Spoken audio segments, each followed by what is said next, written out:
দিল্লির নওদায় এক জনসভায় হিন্দু নেতা গৌরব সিংহের বক্তব্য হঠাৎই জাতীয় আলোচনার কেন্দ্রবিন্দুতে উঠে এসেছে। তার মন্তব্য, ভজন কীর্তনে লাভ নেই, ভাগবাই হিন্দের জন্য তৈরি হও। তার এই মন্তব্য সোশ্যাল মিডিয়ায় দ্রুত ছড়িয়ে পড়ে এবং তা নিয়ে শুরু হয়েছে তীব্র বিতর্ক। একাংশ এই বক্তব্যকে আত্মরক্ষার আহ্বান বলে ব্যাখ্যা করেছেন, আর অন্যদিকে সমালোচকদের মতে এটি বিভাজনমূলক এবং উস্কানিমূলক স্লোগান, যা সাম্প্রদায়িক মেরুকরণকে আরও তীব্র করতে পারে। এই ঘটনার তাৎপর্য শুধু একটি বক্তব্যে সীমাবদ্ধ নয়, এটি বর্তমানে সময়ের রাজনৈতিক ভাষ্য, ধর্মীয় পরিচয়ের রাজনীতি, নাগরিক সমাজের ভূমিকা এবং রাষ্ট্রের দায়িত্ব সবকিছুকে নতুন করে আলোচনায় নিয়ে এসেছে।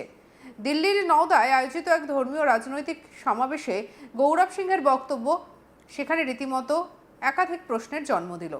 সেখানে তিনি বলেন যে শুধু ভজন সংকীর্তনের সময় নষ্ট করলে হবে না, সংগঠিত হতে হবে, ভগবান হিন্দের জন্য প্রস্তুত হতে হবে। বক্তব্যের ভিডিও ক্লিপ ভাইরাল হতেই নানা প্রতিক্রিয়া সামনে আসে। ভাগবা শব্দটি ঐতিহাসিকভাবে গেরুয়া পতাকার প্রতীক, যা বহু হিন্দু সংগঠনের সঙ্গে যুক্ত। ভাগবাই হিন্দের শব্দবন্ধটি অনেকের কাছে সাংস্কৃতিক জাতীয়তাবাদের প্রতীক, আবার অন্যান্যদের কাছে এটি ধর্মীয় রাষ্ট্র কাঠামোর ইঙ্গিত।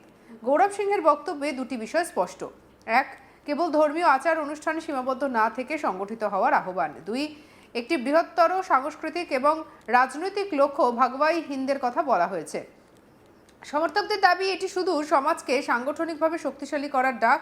তাদের মতে বহুদিন ধরে সংখ্যাগরিষ্ঠ সাম্প্রদায়িক নির্লিপ্ত ছিল, এখন আত্মপরিচয় এবং ঐক্যের প্রয়োজন। শুধু সমালোচকরা বলছেন যে এই ভাষা আক্রমণাত্মক এবং তা অন্য সম্প্রদায়ের মধ্যে ভীতি সৃষ্টি করতে পারে। ভজন কীর্তনে লাভ নেই এই অংশটি ধর্মীয় চর্চাকে অবমূল্যায়ন করে, রাজনৈতিক প্রস্তুতির ওপরে জোর দেয়, যা উদ্বেগের কারণ। ভারতের রাজনীতিতে ধর্মীয় পরিচয়ের ব্যবহার নতুন নয়। স্বাধীনতার পর থেকেই বিভিন্ন সময়ে বিভিন্ন দল ধর্মীয় আবেগকে রাজনৈতিক মঞ্চে ব্যবহার করেছে। তবে সাম্প্রতিক দশকে সাংস্কৃতিক জাতীয়তাবাদ এবং ধর্মীয় ঐক্য শব্দবন্ধগুলি বেশি বেশি করে আলোচনায় এসেছে। গৌরব সিংহের এই বক্তব্য সেই ধারারই অংশ বলে বিশ্লেষকদের মত। এখানে ধর্মীয় পরিচয় কেবল আধ্যাত্মিক বিষয় নয়, এটি রাজনৈতিক শক্তি সঞ্চয়ের মাধ্যম। ভারতের সংবিধান দেশকে ধর্মনিরপেক্ষ রাষ্ট্র হিসেবে চিহ্নিত করে, অর্থাৎ রাষ্ট্র কোনো নির্দিষ্ট ধর্মকে প্রাধান্য দেয় না এবং সব ধর্মের সমান মর্যাদা নিশ্চিত করে। এই প্রেক্ষাপটে ভাগবাই হিন্দের স্লোগান নিয়ে প্রশ্ন উঠেছে, এটা কি সাংস্কৃতিক আত্মপরিচয়ের কথা নাকি রাষ্ট্রীয় কাঠামো পরিবর্তনের ইঙ্গিত? যদি এটি কেবল সাংস্কৃতিক ঐতিহ্যের আহ্বান হয় তবে তা মত প্রকাশের স্বাধীনতার মধ্যে পড়ে, কিন্তু যদি তা অন্য সম্প্রদায়ের প্রতি বিদ্বেষ বা বিভাজনের বার্তা দেয় তবে তা আইনি এবং নৈতিক প্রশ্ন তোলে। গৌরব সিং জানান যে এত কম লোক এসেছে, আমি অবাক হয়ে যাচ্ছি, হিন্দুরা কবে জাগবে? এর থেকে তো জুম্মার নামাজে এর থেকে 4 গুণ বেশি লোক হয়। আরও একবার জোরে জয় বলুন, বলুন জয় শ্রীরাম, যাতে প্রত্যেকে জিহাদির কানে পৌঁছয়। আমি শব্দের মর্যাদা মানি না, তাহলে বলুন আমি মঞ্চ থেকে নেমে যাচ্ছি। আমি যেখানে যাই সত্যি কথা বলি, আর এটা করে মামলা করে দেয়, কিন্তু ভজন কীর্তন করে হিন্দু বাঁচবে না, হিন্দুস্থানও বাঁচবে না। হিন্দুস্তানের কাছে 15 থেকে 20 বছর আছে, ভারতের কাছে মোট 20 বছর রয়েছে। এখনো যদি না জাগে, এখনো যদি না লড়ে, তাহলে আমরা কিছুই করতে পারবো না। ওরা কিসের প্রস্তুতি নিচ্ছে প্রশ্ন তুলেছেন। কি বলেছেন গৌরব সিং, শুনবো।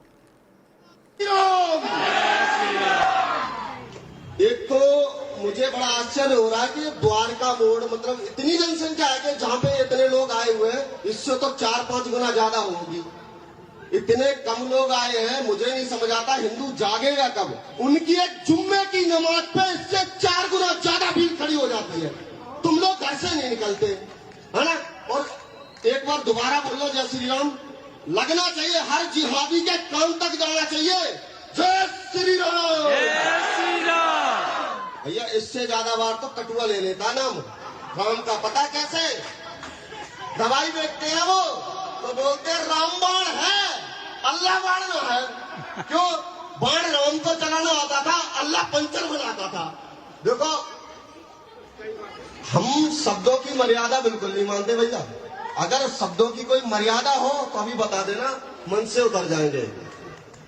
हम मर्यादा बिल्कुल नहीं मानते। हम जहां भी जाते हैं एक मुकदमा लेके आते हैं, सच बोल देते हैं, मुकदमा करवा देते हैं। लेकिन भजन कीर्तन से ना तो हिंदू बचने वाला, ना हिंदुस्तान बचने वाला। हिंदुस्तान के पास सिर्फ 15 साल 20 साल है ओनली।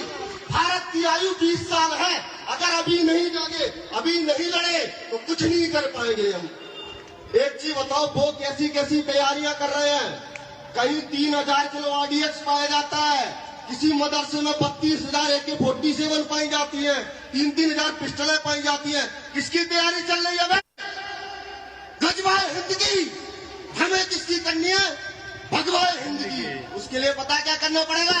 हथियार रखना पड़ेगा, हथियार हर घर में। बातों से, भजन कीर्तन से, मंदिर जाने से धर्म नहीं बचेगा।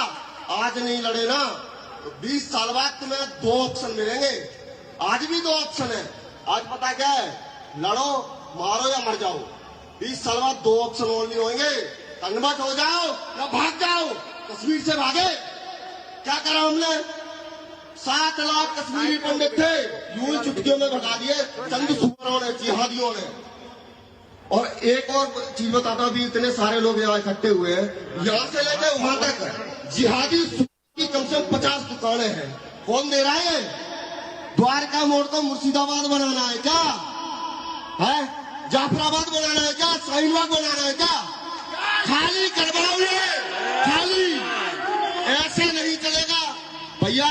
एक वहां पे बस्ती में एक कठुआ पकड़ा गया, 300 लड़कियों को लव जिहाद में फंसाया उस कठुआ जिहादी ने। इसकी प्रेरणा इनको पता कहां से मिलती? कुरान से। कुरान में साफ साफ लिखा है कि जो अल्लाह को न माने, जो अल्लाह की इबादत न करे, जो मोहम्मद को न माने, वो सारे काफिर हैं। तुम सब काफिर हो, हम भी काफिर हैं, जैन भी काफिर हैं। और जो जय भीम के नारे लगाते, तुम सबसे पहले मरोगे।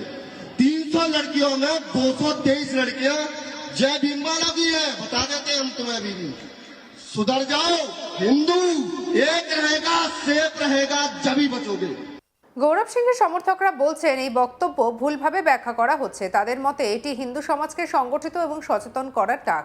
আত্মরক্ষার মানসিকতা জাগ্রত করা প্রয়োজন। সাংস্কৃতিক ঐতিহ্য রক্ষার জন্য ঐক্য দরকার। তাদের দাবি, ভজন কীর্তনে লাভ নেই কথাটি ধর্মীয় অনুশীলনকে ছোট করা নয়, বরং কেবল আচার নয়, কর্মে নামার আহ্বান। অন্যদিকে বিরোধীরা বলছেন যে এই ধরনের বক্তব্য সমাজে বিভাজন বাড়ায়। ধর্মীয় পরিচয়কে রাজনৈতিক অস্ত্র বানালে পারস্পরিক সন্দেহ বাড়ে। দিল্লি একটি বহুধর্মীয় শহর, এখানে উত্তেজনা সৃষ্টি হলে তার প্রভাব সুদূর প্রসারী হতে পারে। তাদের মতে ভাগবাই হিন্দ শব্দবন্ধে একটি একরৈখিক পরিচয়ের ইঙ্গিত রয়েছে, যা ভারতের বহুত্ববাদী চরিত্রের সঙ্গে সাংঘর্ষিক। বিভিন্ন রাজনৈতিক দল এই মন্তব্যের তীব্র সমালোচনা করেছে। কেউ কেউ বলছে যে এটি ভোটের আগে মেরুকরণের কৌশল। আবার কিছু সংগঠন গৌরব সিংহের পাশে দাঁড়িয়ে বলছেন যে তিনি কেবল সাংস্কৃতিক জাগরণের কথা বলেছেন। রাজনৈতিক পর্যবেক্ষকদের মতে এই ধরনের বক্তব্য প্রায়শই নির্বাচনের আগে সামনে আসে। ধর্মীয় আবেগ ভোট ব্যাংক রাজনীতিতে গুরুত্বপূর্ণ ভূমিকা রাখে। ভিডিও ক্লিপ ভাইরাল হওয়ার পর সামাজিক মাধ্যমে হ্যাশট্যাগ ট্রেন্ড হতে শুরু করেছে। আর এই কেউ তাকে সমর্থন করছে, কেউ তীব্র বিরোধিতা করছে। সঙ্গে রাখুন আজ তাক বাংলার ইউটিউব চ্যানেলকে লাইক, কমেন্ট, শেয়ার, সাবস্ক্রাইব করতে ভুলবেন না।